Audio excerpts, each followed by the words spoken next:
बालेश्वर जिला सिंगला थाना सारथाठारे विदेशी मद दुकान खोलिबाकू केन्द्र करी लोकों मध्यरे असंतोष कोहलिबार लागिछि। आमे मरिबु पछे एभଳି मद दुकान खोली बहु परिवार को मरण मुहकू ठेलिबाकू देबु नाही बोली कही गाँ लोके जिद्रे अटल रहिछन्ति।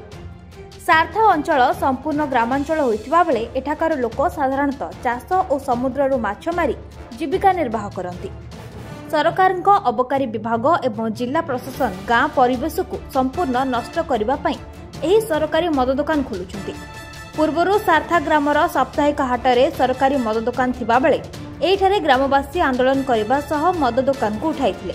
परे पुणी जिला प्रशासन एही अंचल में विदेशी मद दुकान खोलिबा पई सरकारी प्रक्रिया करी बालेश्वर जिलापाल कार्यालय लटरी माध्यम सर्वेश्वर दास को एही दुकान खोलिबाकू निर्देश देथिबा जणा पड़छि, जहाकु नै सारथा अंचल में असंतोष देखा देछि। तेबे डिसेम्बर मास 22 तारिख में सारथा अंचल अजय दास को लुगा दुकान चोरी अभियोग रे से ग्रामर 4 जण युवकों को विद्युत खुंटे बांधी अजय और तांको सहयोगी माड़ मारिबा एवं जनकर मृत्यु घटिथिबा बेले एही मामला रे 3 जण को गिरफ्त करछि पुलिस।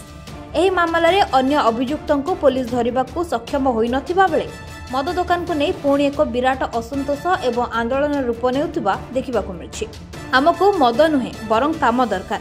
सरकार ग्रामांचल में मद दुकान खोली बहु परिवार को सर्वसान करुछन्ति। आमे मरिबु पछे सारथा अंचल में मद दुकान खोलिबाकू देबु नाही। एने आज ग्रामवासी पक्षर सिंगला थाना रे लिखित अभियोग करथिबा बेले आसंता काली जिलापाल एवं अबकारी सुपरिटेंडेंट को साक्षात करी मद दुकान न करिबा पई दाबीपत्र दियाजिबो बोली ग्रामर किछि व्यक्ति विशेष प्रकाश करछन्ति।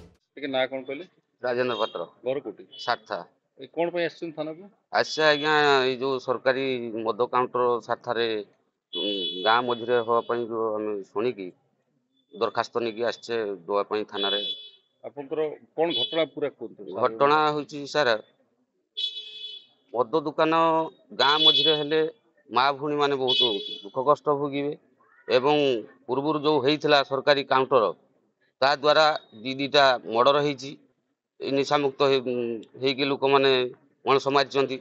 विभिन्न प्रकार समस्या देखा दूची आ मद दुकान गाँ भितर हवा द्वारा सारा सारथा पंचायत माँ भूणी माने बहुत दुख कष्ट भोगुंट।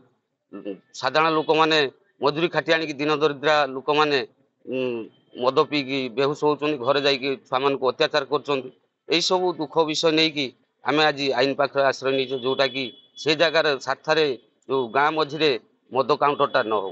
आगे आम आसीचु आज ये आम शुणा पाइलु गोटे सारथा पंचायत गोटे मेन मार्केट जोटा आमर से जगार मंदिर अच्छी मेडिकल अच्छी आउ जनसेवा केन्द्र मेन हूँ घटना से जगार कौन माने राति पाइले राति सकाल आरंभ करी राति 9टा जाए माने जनबसती गहली लगी रुए एमती कि झील बो मान गहली भी से जगह लगी रुए।